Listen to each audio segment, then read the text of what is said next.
Alright, so before I start, this is more or less for my sake, but I figured it would be somewhat interesting to do, so I'm just gonna make a video about it. I'm gonna make a few of them. We'll see if they hit or miss. Yeah, I ain't playing that whole meme. Alright, so what I have today is this, pardon my pronunciation, but Asahi, anyway, optical company lens. It is an SMC for Pentax M or PK mount. Little zoom in on here. If you notice as well, this is a prime lens. I'm starting off with this lens as it is my absolute favorite lens to use. Let me take the back off. This is obviously used. I purchased it when I got one of my cameras. Somebody threw it in a bundle. Right now the hole's so small because it's it's on f-stop 22. So oddly enough, if you kind of look in the middle, you can kind of see how the aperture right off the bat kind of like folds on itself. Yeah, like right there. It's really neat how it does that. The lens is actually very small. Very small. Very smooth actually focus ring.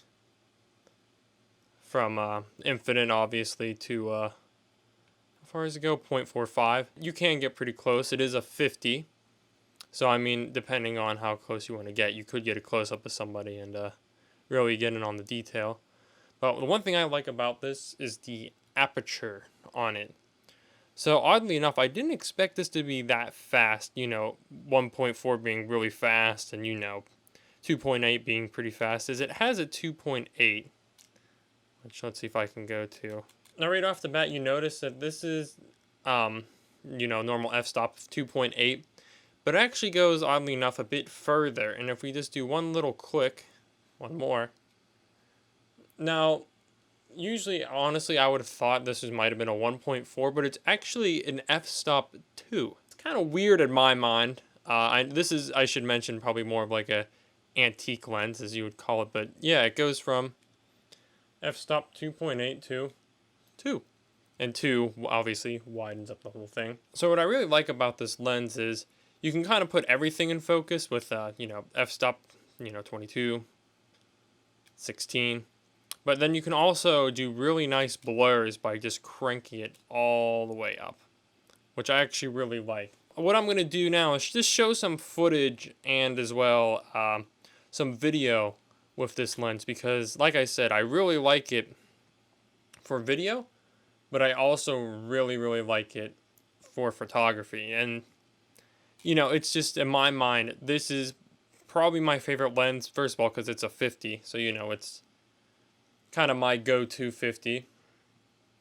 And I think the fact that it's older but yet still, I would say, somewhat fast, for how old it is. And it's really nice to see what you can do in film with blurring a bunch of stuff out in the background and keeping your subject in focus.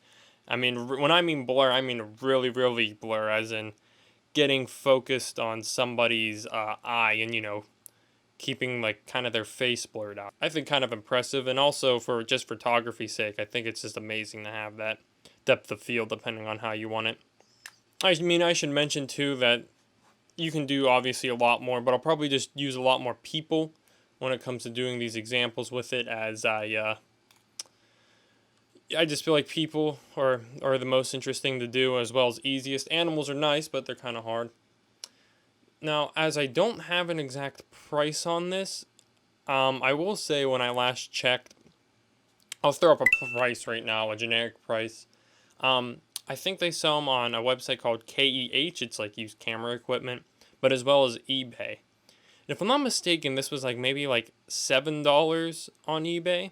So even though this is an older lens, considered antique, maybe out of date, I still use it for, if I really want to focus on something in film for classes or whatnot. Hopefully you enjoyed this episode of What's That Lens. Hopefully you enjoyed, and maybe I'll do it again. I don't know. I probably will, actually, because I have like a bunch of these to film.